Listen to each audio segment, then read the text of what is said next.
Susah berak, sama susah berak. Susah juga. Hijrah bukan dia senang kan tuan? Hijrah dulu daripada Mekah ke Madinah senang. Kalau kita nak pergi umrah naik baik daripada Madinah naik Mekah mesti kita jauh. Itu persoalan berapa jam kau nak sampai dari Mekah?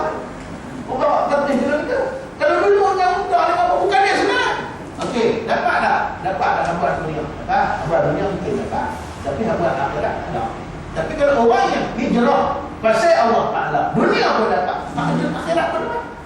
Jawab saya dulu dalam keadaan tadi. Jadi ini dua kata kita nak niat lagu mana? Nak cakap kita tu lagu mana? Lagu mana kita nak ikhlaskan hati kita itu untuk Allah Subhanahu wa Ta'ala. No? Itu persoalan dia dalam keadaan tadi. Kita pergi ngaji. Itu ada nuri. Itu persoalan dia dalam keadaan tadi. Dapat bukan nuri? Dapat. Hang niat masih Tuhan pun dapat bukan nuri. Hang tak niat masih Tuhan pun dapat bukan nuri. Sama. No? Tapi kita ni kalau boleh buat hak penuh ialah tak apalah itu. Tapi yang paling penting sekali ialah mardatillah dan juga pahala daripada Allah Subhanahu wa Ta'ala. Itu penentunya. Baik itu tasawuflah. Niat elok ya, insya-Allah Allah Ta'ala akan bagi habuan akhirat kepada kita di atas muka bumi Allah. Habuan dunia insya-Allah itu tentu dapat. No? Ini persoalan dia. Baik, ayat ini cerita dia ni. Yang itulah, dan barang siapa yang hijrahnya untuk dunia, didapatinya dunia itu, ataupun seseorang wanita yang hendak dikahwininya. Dia hijrah pasal Makkah ya, dia nak kahwin dengan Makkah dia tu, maka dia hijrah, dia pun hijrah sama lah. Maka hijrahnya itulah kepada apa yang dia telah berhijrah terhadapnya. Makna hijrah dia bukan kerana Allah, hijrah dia kerana perempuan itu. Bila hijrah dia kerana perempuan itu, maka hukumnya dia dapat tak perempuan? Dapat. Yang cerita dia bila nak berlaku di zaman sahabat dulu, iaitulah bahawa hakikat seorang lelaki dia kenal dengan seorang wanita. Dan kenal dia tek wanita tu maknanya berhijrah. Dia pun hijrah sama. Nama Ummu Qais. Ummu Qais hijrah. Maknanya dia pun hijrah sama. Dia pun hijrah. Bukan pasal apa. Pasal Ummu Qais dari ni. Maka sebab itu dia disebut sebagai hijrah itu hijrah Ummu Qais. Bukan hijrah kerana Allah Subhanahu wa Ta'ala. Dapat tak Ummu Qais? Dapat. Tak boleh nikah pada Ummu Qais. Tapi pahala yang kita kata pahala tadi dapat tak? Tak. Pasal apa tak dapat? Sebab hijrah dia bukan kerana Allah Subhanahu wa Ta'ala. Niat dia tadi iaitulah maknanya jauh daripada mardatillah, keridhaan Allah Subhanahu wa Ta'ala. Jadi hati ini penting. Sebab itu kata Imam Syafi'i dan Imam Hanbali, maknanya 1/3 daripada agama. Artinya apa pun yang kita buat hari dalam masalah agama, tanpa ada niat yang utama, lillahi untuk dapat keridhaan Allah, segala apa yang kita buat ini akan jadi maknanya iaitulah jauh daripada rahmat Allah Subhanahu wa Ta'ala. Sebab itu dia kita kena betul-betul niat kita kena betul. Macam ngaji lah, Tok Pu saya tekan dulu ni. Ngaji, macam kita mengaji, tak sah bagi ada niat apapun, kecuali 3 perkara saja. Apa dia niat 3 perkara tu? Yang pertamanya untuk menghilangkan kejahilan. Yang jahilan kita ni kalau boleh tak mau jahil nak jadi. Sebab jahil ni ada orang kata jahil apa tak? Pasal apa? Jahil buat apa tak apa? Senang pasal tak tahu. Besok jawab kat Tuhan, aku tak tahu. Senang jawab. Tak apa lah di dunia boleh lah. Dia kata itu Tuhan jawab tu, Tuhan tanya Allah. Habis ada orang mengajar awak tak boleh ngaji. Mana kata? Jalan-jalan sakit lutut. Payahlah itu orang sakit lutut. Tapi macam mana? Maknanya alasan boleh bagi macam-macam. Tapi makna Tuhan bentang nak jawab apa?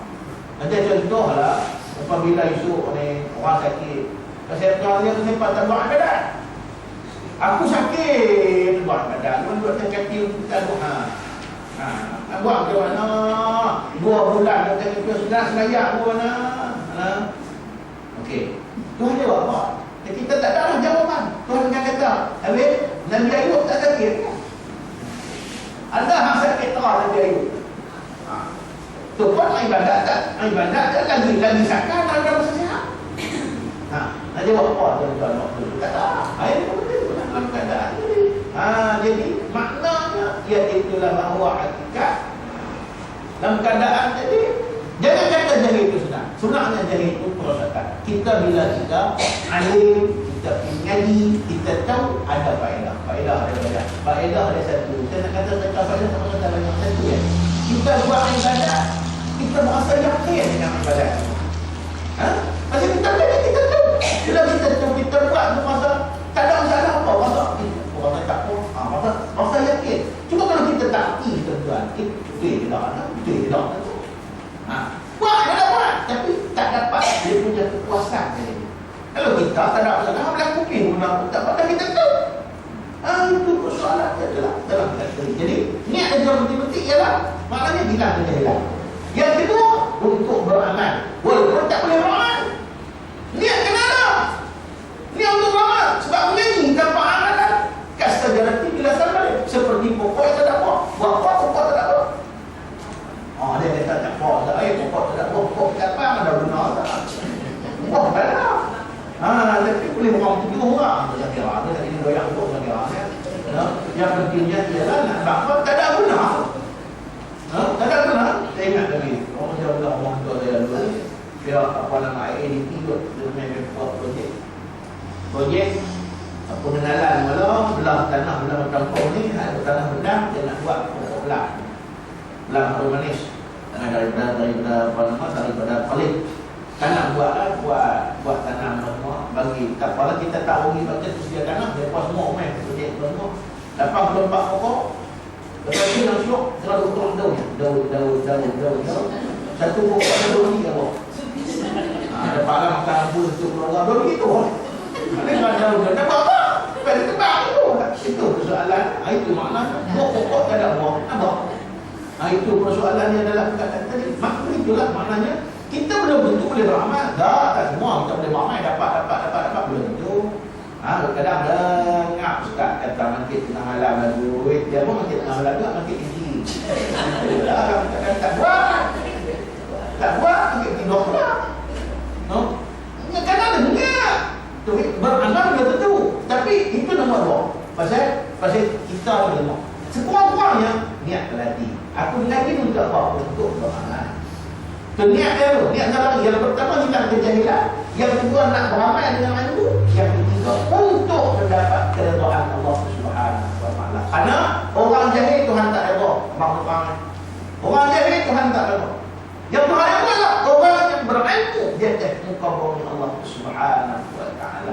Sebab orang jahil hamba tahu maknanya apa? Ibadat dan Tuhan tak terima. Bekerja dengan tak tahu. Walaupun betul nampak betul semua. Tapi buat kita ni dia balik dia kata tak tahu aku buat. Tak buat ni aku buat. Maknanya jahil, dia jahil. La mardudan la baru Tuhan. Itu persoalan. Jadi kita menyebut inilah niat kita untuk mendapat rahmat daripada Allah Subhanahu wa taala. Baik, habis. Diriwayatkan oleh 2 imam muhaddithin. Maknanya periwayatnya 2 imam muhaddithin. Satu Abu Abdullah Muhammad bin Ismail bin Ibrahim bin Al-Mughirah bin Bardizbah. Bin Bardizbah Al-Ju'fi Al-Bukhari dan Abu Al-Husayn Muslim bin Al-Hujjaj bin Muslim Al-Ushairi An-Naisaburi. Itu nama-nama imam kita lah. Imam Bukhari. Satu lagi iaitulah Imam Muslim. Iaitulah Bukhari dan Muslim muttafaqun alaih.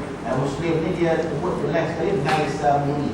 Naisaburi itu nama satu tempat di Iran, Nisapur di belah Iran sana. Sebab itu dibangsakan dia kepada Naisaburi.